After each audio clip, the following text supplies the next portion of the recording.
So I had Dershowitz on a couple days ago, who obviously has different views than you, and he said some people say you can't eradicate an idea like Hamas. He says nonsense. We eradicated the concept of Nazism in Germany, is what he said.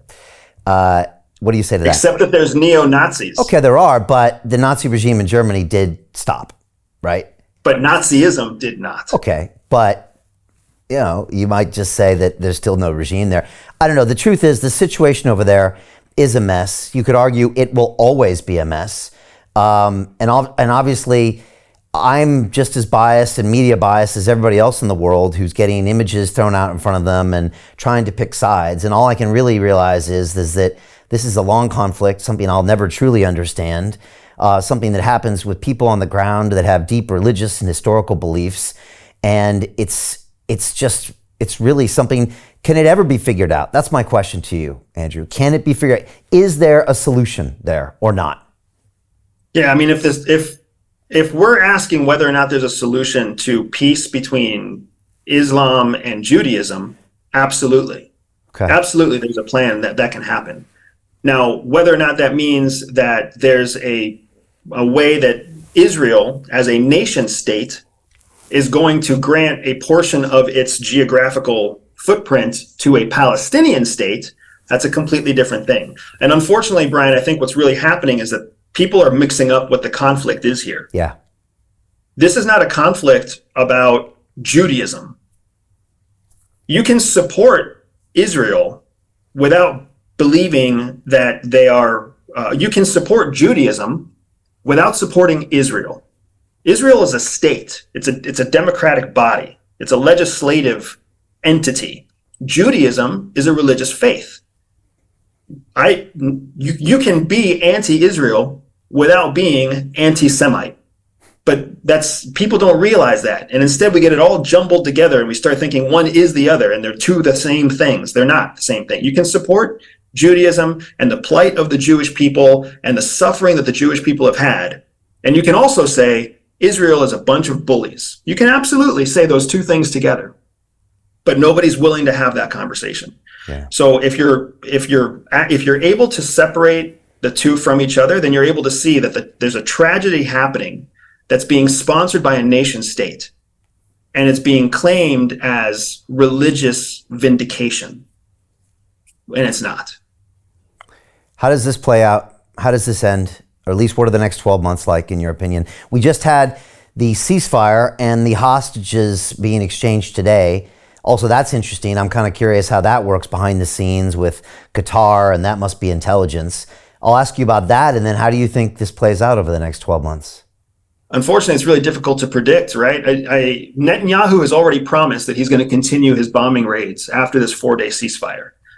If that's true, if Israel continues to bomb Gaza, a plot of land with no organized army that is predominantly civilian, then you will continue to see the rest of the world turn against Israel.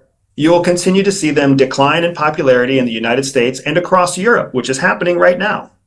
Okay. It's all in Israel's hands. They get to choose. But do they care? Does Israel care? They clearly don't if they're losing the popularity contest. It only starts to hurt. Netanyahu doesn't care.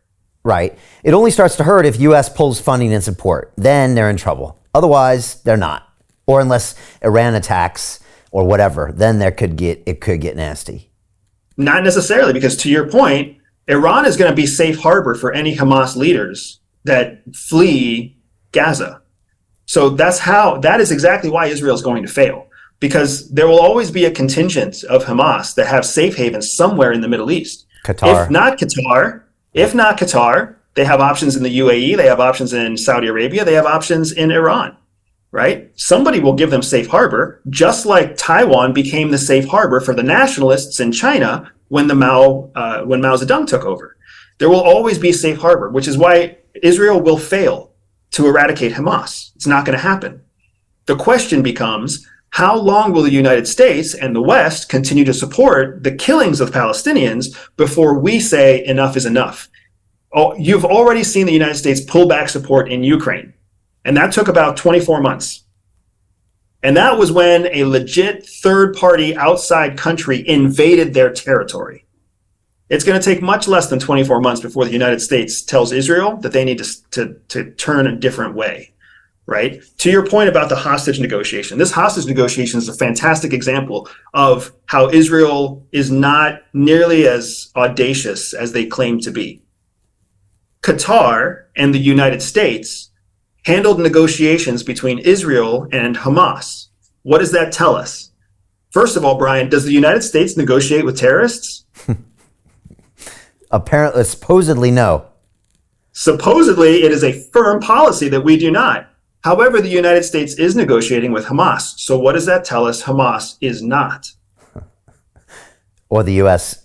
always negotiates with terrorists, either way. Exactly. So it gets ugly, dude. It gets really ugly. And that's not a place that an outgoing president competing for re-election, it's not where he wants to be. And it for sure as hell is not the place where a new incoming president wants to start his term or her term. Okay. So this recent hostage deal hurts the U.S. even more because they're negotiating with these people. And now once they have gone to the negotiating table with Hamas, it verifies that Hamas is its own entity. It brings to question whether or not they are really terrorists. And it shows that Israel is being kept in check by the United States. So it's an all-around win for Hamas and for the powers in the East. It's an all-around loss for Israel and the United States. And they're getting 50 hostages out of it, out of 250 more that are not. So Jim Rickards has just recorded a video that's not available to anyone in the public, and he's going to be talking about how this upcoming recession is going to be fast, it's going to be bloody, it's going to be nasty. But at the same time, he's going to show you how you can position yourself to profit from all of this chaos. Now, we've made this video only available to our viewers. Go to londonreal.tv/Jim. Watch that immediately. I can't say enough good things about Jim Rickards. He understands the global economic system better than any guest I've ever had on London Real. His predictions are almost uncannily true, and you can learn how to profit from his vision, from his expertise, and his understanding of economics. So go to londonreal.tv/Jim or click the link below. It's an excellent, excellent look on what's going to happen in the future and how you can position yourself to profit from that. Jim is one of the best in the business, one of my favorite guests on London Real, and he's very, very good at predicting the future and showing us all to profit from it. So click the link, and I hope you enjoy.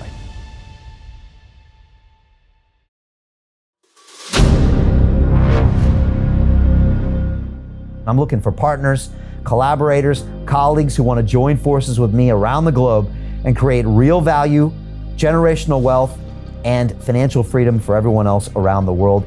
Get involved in the cryptocurrency markets, get involved in the NFT markets. This is your moment. Life all comes down to a few moments. Don't let this pass. Now it's not too late. Next year's going to be too late. Ultimately, this is about freedom. That's the way I see it. This is about giving power back to the people and enabling billions of people worldwide to use the financial markets to improve their lives and those of their friends and their families and their communities. Honestly, I think it's a violation of human rights not to allow people basic access to financial services. Because right now people are being kept in the dark, they're being robbed of education, and it's a travesty. And so I'm looking for people that want to join me and be a part of this solution. And that all happens inside the DeFi Academy. The gains my students are making are absolutely amazing. Double, triple digit gains in the first month alone. That's amazing. This will change your life. Now is the time to get involved. I'm going to tell you exactly how my students in my academy made money in the last 30 days. I'm talking about real trading results. And let me just whet your appetite a little bit. Let me hit you with some numbers. I'm talking Brendan from New Zealand is up 68.77% on the month. Steve from Europe up 83%. Albert in Singapore up 169.9% on one single trade. I got Susan up 153% on her call options alone, also rocking 139% returns and 442% returns as well on individual trades. These are people that are changing their financial future in the last 30 days, but it's based on trading discipline. I've graduated over 500 students from inside my academy from over 54 countries around the world. It's amazing. When it comes to crypto, DeFi, and blockchain, we love this space. We truly believe it's the future. This is down to our core. It's authentic to what we're doing, and everybody can tell through the camera because you can't make this stuff up. If you're watching me now, wherever you are, I implore you, take 60 seconds right now and join my academy. Apply today. Now you've got a chance. Life all comes down to a few moments. What are you gonna do? What's the choice that you're going to make?